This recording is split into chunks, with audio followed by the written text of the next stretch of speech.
Et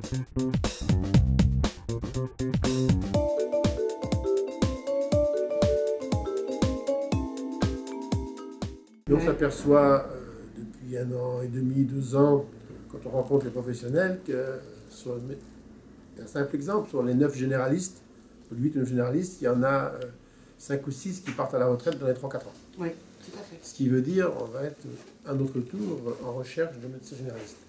Alors on a commencé de travailler il y a 18 mois avec les professionnels, 2-3 docteurs, pharmaciens, spécialistes, voir un petit peu comment on pourrait faire venir de nouveaux docteurs sur Avallon. Et puis, c'est pas forcément des locaux qu'il faut construire, c'est peut-être d'abord écrire un projet de santé. Et le projet de santé, c'est pas uniquement de faire une généraliste, c'est les personnes âgées à domicile, c'est les enfants handicapés, c'est plein de choses comme ça. Il y a toute une pléiade de services qu'on peut apporter aux gens qui sont en difficulté au niveau de la santé et de la mobilité.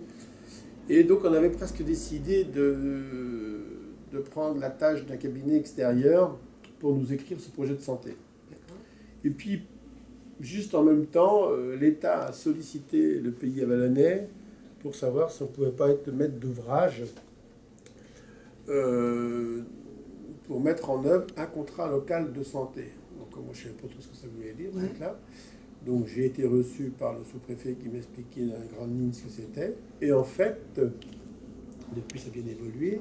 C'est l'ARS, l'Agence régionale de santé, qui propose de signer un contrat local de santé avec les collectivités. Donc, ils ont signé un qui est pays de Tonnerroy, il y en a un qui va signer sur le pays de Fusée-Porter.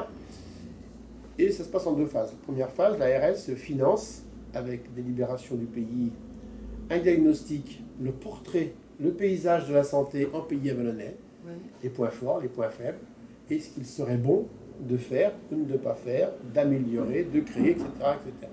Donc, pour sortir sur des fiches actions. Donc, une fois que ce diagnostic va être fait, il va se passer la chose suivante. Il va y avoir un rendu de ce diagnostic aux élus, aux professionnels.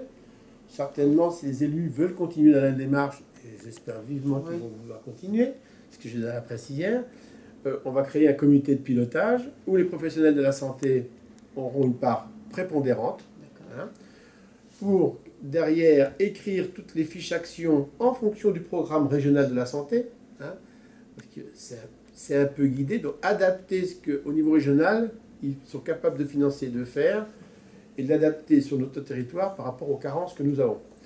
Une fois qu'on aura écrit tout ça, il faudra une deuxième délibération des élus du pays avallonnais ou des collectivités participantes, on verra où c'est qu'on en est à ce moment-là, pour autoriser le président du pays à signer un contrat local de santé qui va nécessiter derrière une animation, il faut un animateur sur ce contrat, et là, certainement, qu'on regardera pour mutualiser les coûts d'un animateur d'un contrat de santé, voir sur le Tonnerroy à Fusée-Porter, voir s'il n'est pas possible d'avoir un animateur commun sur les 3 sites. Ça me semble très possible. Ça. Voilà. Donc voilà, on en est là, le cheminement va être comme ça, et puis après, ça va nous donner des pistes, et ça va aussi ouvrir, maintenant c'est la méthode, c'est la procédure. Aujourd'hui, pas d'études, pas de diagnostic, pas de financement des projets, donc il faut passer par là. Bon, là pour le moment, l'étude, donc le diagnostic va être financé à 100% par l'ARS.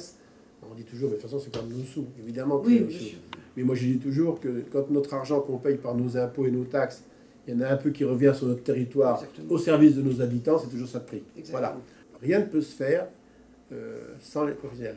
Alors, aujourd'hui, il y a des maisons médicales, il y en a une à Guyon qui marche bien, il y en a une à Vézelay qui va se construire, il y a une maison médicale mais qui est communale à l'Île-sur-Serein, mais ces gens-là, tout ce qui existe va être intégré au diagnostic, va être intégré au prochain contrat de santé. Parce qu'à un moment donné, il va falloir qu'ils améliorent, qu'ils mettent aux normes, puis ils ont peut-être aussi besoin à un moment donné des services de ce contrat local, de cet animateur pour recruter à nouveau des médecins, etc. et autre chose, et voir d'autres services.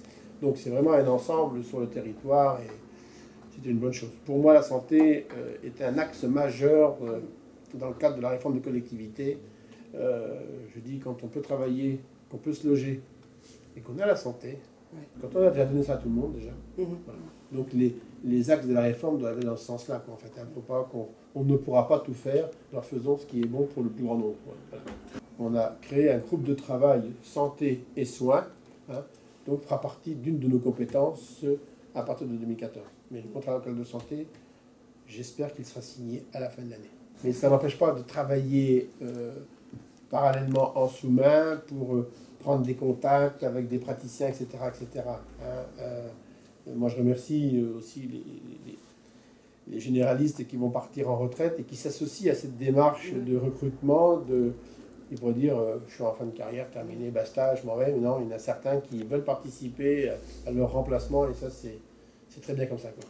Ce contrat local de santé va s'appuyer inévitablement, et c'est comme ça qu'il faut faire, sur l'hôpital d'Avallon, sur l'hôpital d'Auxerre.